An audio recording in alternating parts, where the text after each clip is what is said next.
प्रदेश में आए दिन हत्याएं हो रही हैं, मर्डर हो रहा है, लिंचिंग हो रहा है, लेकिन सरकार सिर्फ अपना कुर्सी बचाने में लगी है। यहाँ प्रदेश की जनता को कोई हाल बेहाल, प्रदेश की जनता बिल्कुल बेहाल है। मैं आपको बताना चाहता हूँ कि ये जो राष्ट्रीय जन क्रांति मोर्चा की जिसकी लॉन्चिंग हुई है, ये कोनो लॉन्चिंग आज नहीं हुई, ये आज से 20 साल पुरानी पार्टियां हैं। आपको मालूम है कि जब 2024 की जब लोकसभा चुनाव हो रही थी तो यही आप राष्ट्रीय जन क्रांति मोर्चा की पार्टी जो है भाजपा में इसकी विलय कर दी गई थी, जिनका राष्ट्रीय अध्यक्ष मिस्टर आलम है, और पुनः वही पार्टी को वॉशिंग मशीन में डालकर उन्हें पुनः स्थापित किया गया है। आपसे पूछिए कि उनके आपके जिला में कितने माइनॉरिटी को आपको जिलाध्यक्ष बनाए हैं या कितने मुसलमानों को आप बड़े पदों पे दिया है। ये केवल कहना और कथनी में फ़र्क है कि कांग्रेस पार्टी मुसलमानों की तरफ देखती है। निश्चित रूप से अगर किसी ने अगर सबसे ज़्यादा अगर नुकसान पहुँचाया है देश में तो ये कांग्रेस पार्टी है। अब लोकसभा चुनाव ख़त्म हो गए और लोकसभा चुनाव का रिज़ल्ट भी आ गया, लेकिन इस लोकसभा चुनाव में कई वर्ग जो है वो नाराज़ दिखे। मैं बात कर रही हूँ अल्पसंख्यक वर्ग की। वो नाराज़ इसलिए दिखे क्योंकि आपको बता दूं कि झारखंड राज्य में लगभग 18% जो है वो अल्पसंख्यकों की आबादी है और लगभग 15 सालों से यहाँ पे किसी ने भी कोई भी अभी तक सांसद नहीं बना है।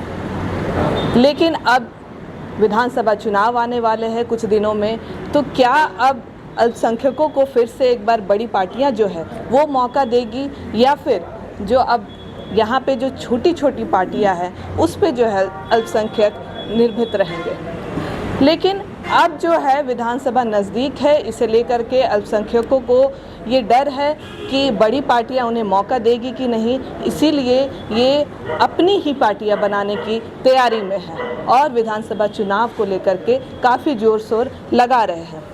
ऐसे ही एक पार्टी की लॉन्चिंग हुई है 6 तारीख को, आपकी विकास पार्टी, और आपकी विकास पार्टी के जो केंद्रीय अध्यक्ष है गुलाम मुस्तफ़ा जी, वो अभी हमारे साथ है। उनसे बात करेंगे, इसी मुद्दे पे चर्चा करेंगे कि अल्पसंख्यकों को कितना वंचित जो है वो चुनावों से रखा जाता है बड़ी पार्टियों के द्वारा। निश्चित रूप से सबसे पहले आप सभी को झारखंडी जोहार, और आपने मुझे अपना एक अवसर दिया है, इसके लिए बहुत बहुत धन्यवाद।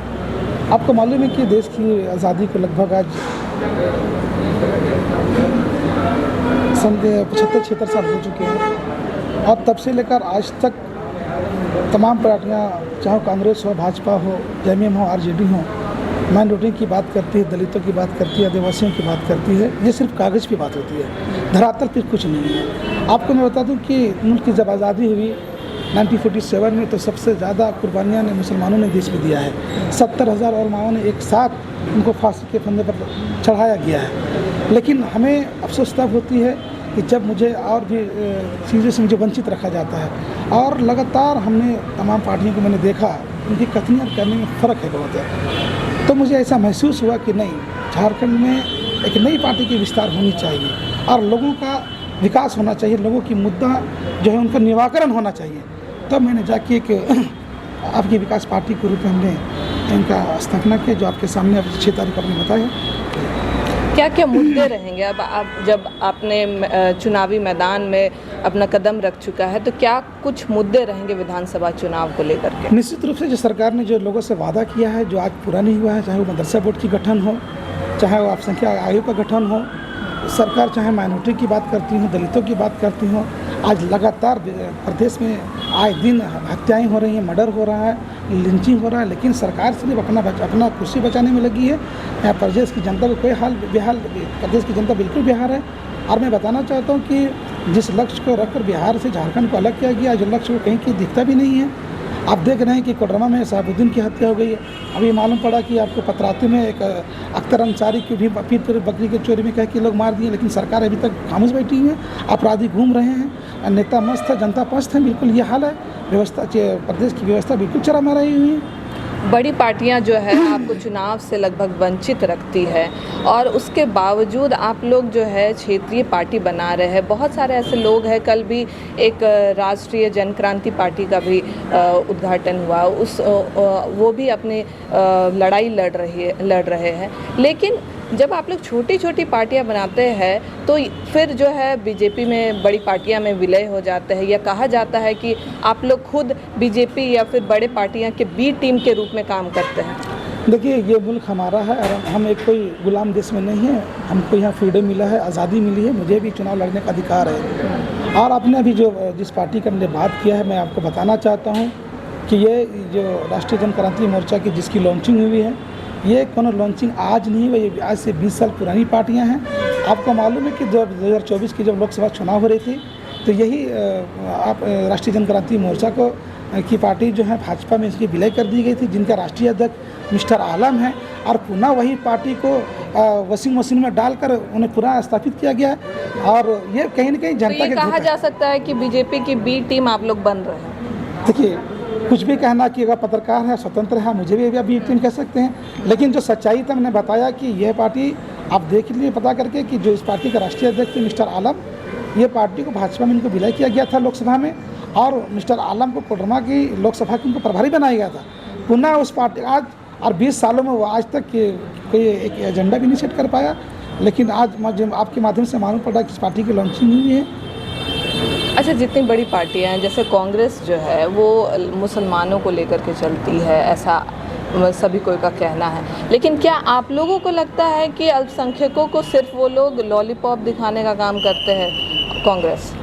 कांग्रेस पार्टी से मेरी सवाल है, जब आपने पूछा है, आप इनसे पूछिए कि हिंदुस्तान में कितनी राज्य हैं और आपके प्रदेश अध्यक्ष कितने मुस्लिम हैं। आप देखिए कि झारखंड में 28 ज़िला हैं, 24 ज़िला हैं। आपसे पूछिए कि उनके आपके ज़िला में कितने माइनॉरिटी को आपको जिलाध्यक्ष बनाए हैं, या कितने मुसलमानों को आप बड़े पदों पे दिया है। ये केवल कहना और कथनी में फ़र्क है कि कांग्रेस पार्टी मुसलमानों की तरफ देखती है। निश्चित रूप से अगर किसी ने अगर सबसे ज़्यादा अगर नुकसान पहुँचाया है देश में, तो ये कांग्रेस पार्टी है। अब विधानसभा चुनाव कुछ दिन में झारखंड में होने वाले हैं, आपकी पार्टी नहीं है, क्या कुछ रणनीति है और कितने सीटों पे, क्या 81 सीटों पे आप लोग अपने प्रत्याशी देने वाले हैं? निश्चित रूप से तो पहले बता रहा हूँ कि एक ने देश को लूटा है और दूसरे ने जनता को लूटा है। भाजपा ने देश को लूटा, कांग्रेस ने जनता को लूटा है। निश्चित रूप से हमें अपने प्रदेशवासियों को हिफाजत करना है और इन लोगों से लूटेरों से बचाना है। ये प्रदेश हिंदुस्तान का एक ऐसा राज है, जो पहला राज है जहाँ जो खनिज संपत्ति से हमारा झारखंड भरपूर लेस है, लेकिन यहाँ की बहन बेटियों की मौत भूख से हो जाती है, भात भात करके से मर जाता है, लेकिन उन्हें भात नसीब नहीं होता। निश्चित रूप से जो झारखंड की जनता जो हम पर अपेक्षाएं कर रही है, हमारी पार्टी उस पर खरी उतरेगी और आने वाला चुनाव में निश्चित रूप से हमारी पार्टी पूर्ण रूप से अपनी सहभागीदारी सुनिश्चित करेंगे, चाहे वो 81 सीट हो, चाहे उसमें कुछ कम बेसियाँ हो सकती हैं। आखिरी सवाल रहेगा, जब आप लोग बड़ी पार्टियां का इतना समर्थन करते हैं, चाहे कांग्रेस हो इतना समर्थन करते हैं, उसके बाद आप लोगों को चुनाव से वंचित रखा जाता है, तो कैसा लगता है, वो दर्द कैसा लगता है, ये बताइए। निश्चित रूप से आपने अच्छी सवाल किया। आपने देखा होगा कि 14 में जब अभी लोकसभा, 24 में जब अभी लोकसभा चुनाव हुई, एक भी, चाहे वो कांग्रेस हो, चाहे भाजपा हो, चाहे जेएमएम हो, चाहे आरजेडी हो, एक भी मुस्लिम कैंडिडेट को नहीं बनाया गया।